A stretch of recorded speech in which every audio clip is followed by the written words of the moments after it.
Greetings, YouTube. Welcome back to the channel. Visually, this is always the hardest video for me to record.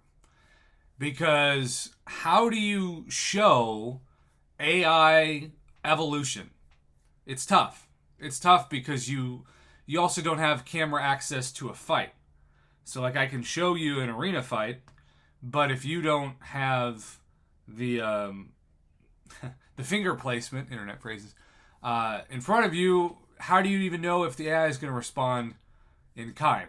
Now, it is pretty amazing because I hear people from time to time when I do AI videos say, Prof, you're exaggerating. The AI hasn't changed.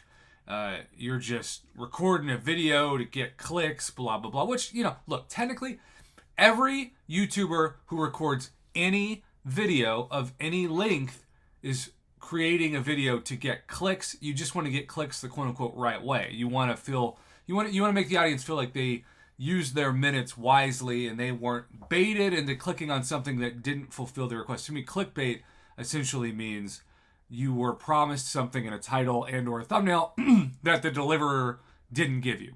I don't want to be that person, but I am in the trying to make content business because every single YouTuber is in that business. So my man Chaos Penguin has detailed specific examples. I'm actually going to blacken the screen for a second. Detailed examples of different AI evolution that he has noticed on his end. And he has given a list that I am going to shout him out. And I told him that I will make a video about it soon. And he said, thanks for posting that reaction video, blah, blah, blah. He says, I don't mind Kabam coming out with new, harder content, but making the entire game harder feels like a move on their part. Well, I've always said this. The harder they make it for people who've been playing for years, the more frustrating it is for people who play new to have a chance. So Chaos Penguin says, have you noticed the drastic improvement once again to the AI? It's really noticeable in the side quest. Constant intercepts and deaths. Now, I don't know if I know what the word debt means in this context, but people who are smarter than me, I'm sure they do. Interrupting intercepts regularly. Chaining heavies into specials. I do remember the first time I saw that, and I thought, like, maybe it's just me, but every once in a while when I play the AI, I'm like, is there somebody on the other end at Kabam headquarters, like a human being that's secretly doing this fight against me, and I'm just not supposed to know? Because it kind of feels like there is. Dash forwards at higher speeds. Much more defensive. I call that the all or nothing node in disguise. And we have seen that for years in the arena. And don't tell me that AI can't be more aggressive, because Kabam acknowledged that the AI was way too passive and defensive in the arena in multiple years of forum posts and said that they were going to work to correct it. So if that's a problem in the arena, why can't you acknowledge it in a side quest or an event quest or Alliance War, Alliance quest, or especially in Battlegrounds last season, when you had multiple timers that you had to essentially control yourself. You had to land a hit without the degen coming into focus, but you also had to be backed away from the opponent enough to where you weren't going to trigger the unstoppable.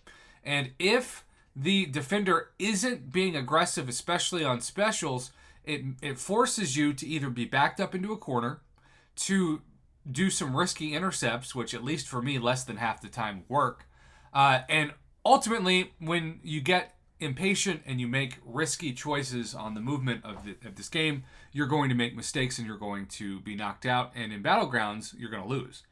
And so that's the finality of all of this, is that if the AI adapts better, you can't count on, say, a parry strategy where you're just going to stun the opponent when they hit into your block. Because to me, that's the easiest thing to do in this game. So I am a parry player because of preference regarding the ease of the game. Now, there are people out there who judge anyone who says that, because you should be a intercept and bait and charge heavies in a corner player if you're at a certain caliber. And I guess that means I'll never be at a certain caliber, but I'm not going to apologize for representing the majority of the community, or at least a good chunk of the community that enjoys parrying as a way to be defensive and then go on the attack, because parry is a beautiful thing. You turn defense into offense when you perfectly time your block, and then you go on the counter, assuming they don't have tenacity or shrug it off or something else. So yes, using specials to intercept attacks kind of reminds me of one of the literal goals for Hercules. And then as I darken the screen once again, you've got to, he says, not to mention it's getting harder to trigger specials.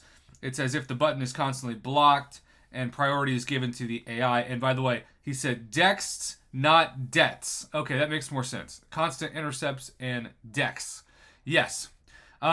It's worth mentioning as well in this AI discussion that one of the things that so many people have reported to the channel over the last few months is that, and I think maybe it's because of the way relics are designed, but it's like the game almost knows when you're hovering your finger by the special activation button.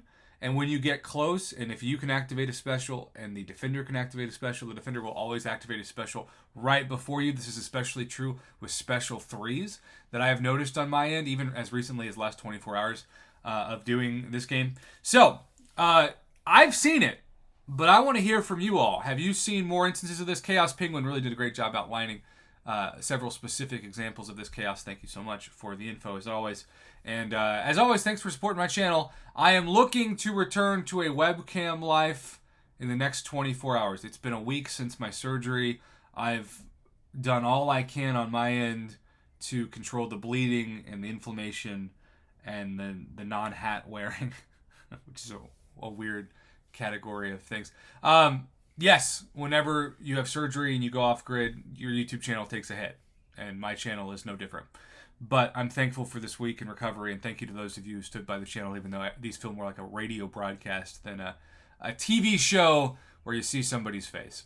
Have a great rest of your week. Again, thank you for watching and supporting the channel during this time.